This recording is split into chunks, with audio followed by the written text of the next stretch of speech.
অনেকেই ইদানিং আমাদের কাছে জানতে চায়, স্পেশালি আমরা যখন কালার টাইমটা লঞ্চ করেছি, এর আগে পরে করে এরকম কোয়েরি আমরা অনেকগুলি পাচ্ছি যে কেন হাতবাক্স একটা হোম ডেকোর বা আর্ট ক্রাফট ব্র্যান্ড থেকে হঠাৎ আমরা একটা ইন্টারঅ্যাক্টিভ লার্নিং টুলসের দিকে আমরা ডাইভার্ট হচ্ছি, বা কেন আমরা কালার টাইমটা নিয়ে কাজ করা শুরু করেছি। তো আমরা যদি আমাদের ছোটবেলার কথা একটু মনে করি, তো এটা হয়তো আপনাদের সবারই মনে পড়বে যে আমাদের সাথে কিন্তু আমাদের যারা ক্লোজ কাজিন বা হচ্ছে আমাদের ছোট ভাই বা বড় ভাই, তাদের সাথে আমাদের একটা কম্পিটিশন থাকতো সবসময়। কিন্তু এখন যেটা হবে, আমাদের যে সন্তানরা বা এখন যারা একেবারে ছোট, তাদের কম্পিটিশনটা হ্যাঁ ডেফিনেটলি কাজিনদের সাথে বা ওই মজার কম্পিটিশনটা কিন্তু থাকবে।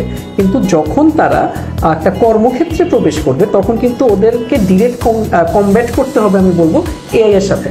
কিভাবে? কারণ আলটিমেটলি এই বছরই আপনি যদি দেখেন 2025 সালে almost 85 million job just AI replace করে ফেলতেছে, এবং ধারণা করা হচ্ছে যে 2040 আসতে আসতে এটা অলমোস্ট 300 মিলিয়ন জব এটাকে রিপ্লেস করে ফেলবে এআই।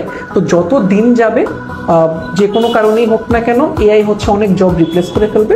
কিন্তু এআই বলেন বা যে কোনো রকমের রোবোটিক্স পার্টি বলেন, একটা জিনিসকে কিন্তু তারা কখনোই রিপ্লেস করতে পারবে না, সেটা হচ্ছে একজন মানুষের সৃজনশীলতা বা তার কল্পনা শক্তি। আর এই সৃজনশীলতা বা কল্পনা শক্তির কিন্তু বিকাশ সবচেয়ে ভালো হয় আমাদের কালার টাইম চিপগুলোর মাধ্যমে। কারণ এখানে যে আমরা বিভিন্ন শেপসগুলো ডেভেলপ করছি, জাঙ্গল থিমে, ওশেন থিমে, বা হচ্ছে ধরেন ইভেন এই যে পিজা ফুড থিমে, এই জিনিসগুলোতে কি হবে, বাচ্চারা যখন এটা নিয়ে রং করবে, এবং যেহেতু এগুলো রিউজেবল, একসময় সে লাল সবুজ করলো, একসময় সে হচ্ছে খুব রিয়েলিস্টিক একটা কালার করার চেষ্টা করলো, তার কিন্তু যে ফাইন মোটর স্কিল সেটা বাড়বে, সে কিন্তু তার কল্পনার রাজ্যে একটু বিরাজ করার চেষ্টা করবে, এবং সেটার আউটপুট হিসেবে কিন্তু এই জিনিসগুলা, এই শিল্পকর্মগুলো সে দাঁড় করাবে।